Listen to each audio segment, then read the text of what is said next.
Ceux, en effet, qui vivent selon la chair s'affectionnent aux choses de la chair, tandis que ceux qui vivent selon l'esprit s'affectionnent aux choses de l'esprit. Romains 8, verset 5. Dans l'optique de bien connaître nos véritables ennemis et de gagner chaque bataille invisible, j'aimerais vous proposer aujourd'hui d'aller à la découverte du monde des 5 sens.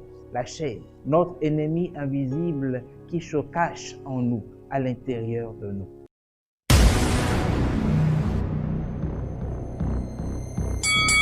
This is where we fight! This is where they die! And these Shield boys!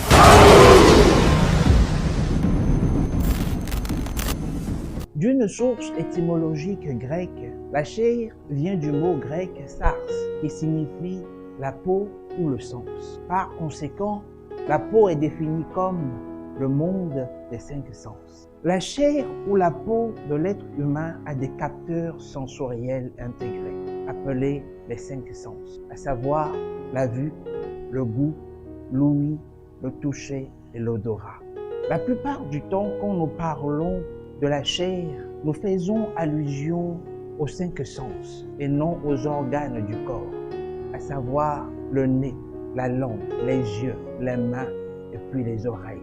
À l'origine, Dieu a créé les organes du corps pour collecter des informations de l'extérieur et de les transmettre, les communiquer à notre cerveau et à notre cœur, qui est le centre de l'âme de l'homme. Ces informations qui viennent de l'extérieur passent par des antennes relais qui sont les 5 sens. Depuis la chute de l'homme, une grande faille s'est ouverte sur l'homme. Le péché est logé dans la chair de l'homme.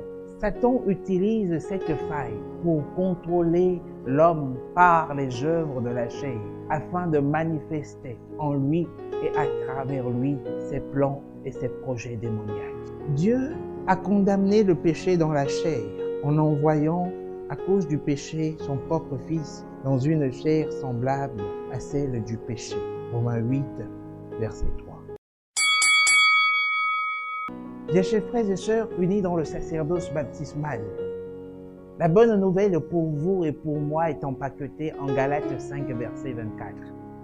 En Galates 5, verset 24, la Bible dit « Ceux qui sont à Jésus-Christ de Nazareth ont crucifié la chair avec ses passions et ses désirs. » Une question s'impose.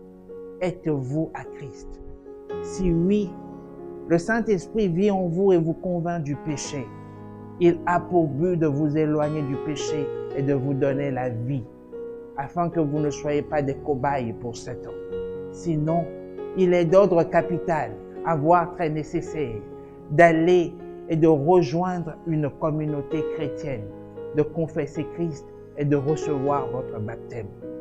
Notre désir le plus profond pour vous est que vous devez gagner chaque bataille invisible, de lutter contre la chair, car sur les œuvres du diable, vous êtes déjà plus que vainqueurs. D'ici là, portez-vous bien. On se retrouve d'ici peu dans notre prochaine édition de Gagner chaque bataille invisible. Shalom. Cette émission vous est présentée par le groupe C'est encore possible. À l'école du Saint-Esprit, nous sommes des champions en Christ Jésus. Merci d'exister.